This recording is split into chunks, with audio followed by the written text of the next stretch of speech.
Hello friends, welcome to my channel. అందరూ ఎలా ఉన్నారండి? అందరూ బాగా ఉన్నారనుకుంటున్నాను. ఈరోజు మీ ముందుకి మరో కొత్త రకం వంటతో మీ ముందుకు వచ్చేసానండి. అదే పల్లీలు టమాటీ పచ్చడి అండి. ఈ పల్లీలు టమాటీ పచ్చడి అనేది రైస్ లేక్ కానీ, ఇడ్లీ లేక్ కానీ, దోశ లేక్ కానీ, రొట్టె లేక్ కానీ ఎందులోకైనా బాగుంటుందండి. ఒకసారి ట్రై చేసి చూడండి. నచ్చినట్టయితే లైక్ చేయండి, సబ్స్క్రైబ్ చేయడం మర్చిపోకండి. అలాగే కామెంట్ కూడా చేయండి. ఫస్ట్ పల్లీలు అనేవి సిమ్లో పెట్టి వేగించుకోవాలండి. ఇలా సిమ్లో పెట్టి వేగించడం వల్ల పచ్చిదనం పోయి పచ్చడి అనేది ఒక వారం రోజుల వరకు నిల్వ ఉంటుందండి.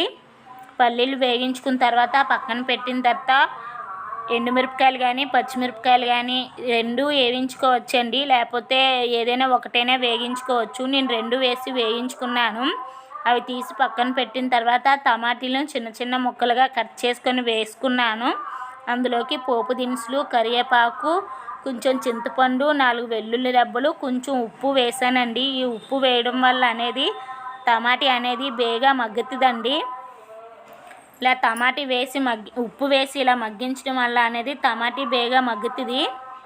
ఇలా వేగిన దాన్ని తీసి పక్కన పెట్టుకోవాలండి.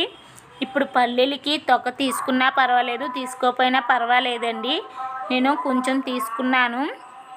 అలాగే ఎండుమిరపకాయలు, పచ్చిమిరపకాయలు పెట్టి మిక్సీలో వేసుకోవాలండి. మిక్సీ ఆడిన తర్వాత అప్పుడు పక్కన పెట్టిన టమాటీ అనేది కూడా మిక్సీ ఆడుకోవాలండి. కొంచెం ఉప్పు వేసి కొంచెం వాటర్ కూడా వేయాలండి. నేను చూపించడం మర్చిపోయాను. ఇప్పుడు పల్లీలు టమాటా పచ్చడి అనేది రెడీ అయిపోయింది. దీనికి పోపు పెట్టుకున్నా పర్వాలేదు, పెట్టుకోకపోయినా పర్వాలేదండి. నేను పోపు అనేది పెట్టుకుంటున్నాను. చూడండి, పోపు దినుసులన్నీ వేసుకొని ఆయిల్ ఎక్కువ వేసుకుంటే ఒక 6 days వరకు నిల్వ అనేది ఉంటుంది ఫ్రెండ్స్. నేను అప్పటికే అని ఎక్కువ ఆయిల్ వేసుకోలేదు. ఇది కలిపేసి స్టవ్ మాత్రం వెంటనే ఆపేయాలి. ఇప్పుడు మనకి టేస్టీగా పల్లీల టమాటా పచ్చడి అనేది రెడీ అయిపోయిందండి. నచ్చినట్టయితే లైక్ చేయండి, సబ్స్క్రైబ్ చేయడం మర్చిపోకండి, కామెంట్ చేయడం కూడా మర్చిపోకండి. థ్యాంక్ యూ అండి. Thank you so much. Bye.